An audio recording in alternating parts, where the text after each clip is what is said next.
Updates Haribabu. ఇక హైదరాబాద్ లో వినాయకుని నిమజ్జనం సందడి నెలకొంది. ట్యాంక్ బండిలో గణనాథుల నిమజ్జనం కొనసాగుతోంది.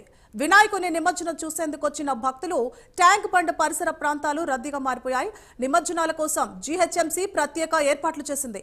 ఇదే అంశానికి సంబంధించి మరింత సమాచారాన్ని మా ప్రతినిధి ప్రవీణ్ అందిస్తారు. ప్రవీణ్, సువర్ణ అయితే 11 రోజుల పాటు నిత్య పూజలు అందుకున్నటువంటి గణనాథుడు రేపటితో చివరి రోజు రేపటితో గంగమ్మ వద్దకు చేరడానికి గంగమ్మ ఒడికి చేరడానికి గణనాథులు అన్ని సిద్ధమయ్యావి. దానికి అనుగుణంగానే ఇటు పోలీస్ శాఖ అధికారులు జీహెచ్ఎంసీ అధికారులు మొత్తం టోటల్గా తెలంగాణ ప్రభుత్వం అన్ని ఏర్పాట్లు చేసిందనే చెప్పాలి.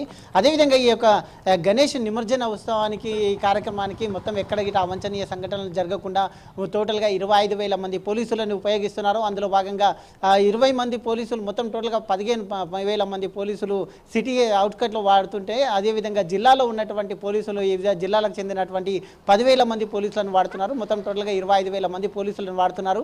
భారీ నిమజ్జనాలు భారీ ఎత్తున ఉన్నటువంటి గణేశులు ఉదాహరణ హైదరాబాద్లో మొత్తం టోటల్గా 150,000కు పైగా గణనాథులు ఉన్నాయి. వాటిని నిమజ్జనం చేయడానికి 3 రోజుల సమయం పడుతుందని కూడా జిహెచ్ఎంసీ అధికారులు చెప్తున్నారు. 17వ తేదీ నిమజ్జనానికి మొత్తం ఏర్పాట్లు జరిగినాయి.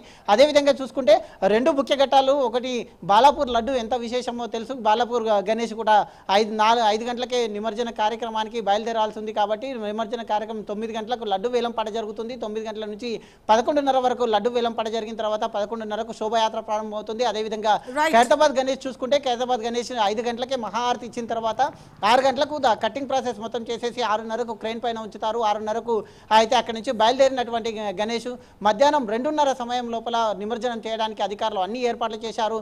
భారీ పోలీస్ బందోబస్తు మధ్యన నిమజ్జన ఏర్పాట్లు అయితే చేశారు. నిమజ్జన ఏర్పాట్లు చేసిన అనంతరం ఎక్కడ చూసినా అని ఈ యొక్క నిమజ్జనం 3 రోజుల నుంచి 5 రోజుల నుంచి 9 రోజులు నిన్న గణేష్లు భారీ ఎత్తున గణేష్లు రావడంతో ట్యాంక్ బండ్ పరిసరాలు అన్ని కూడా జనసంద్రోహంగా మారినాయి అని తెలుస్తుంది. Right, thank you for the updates Praveen.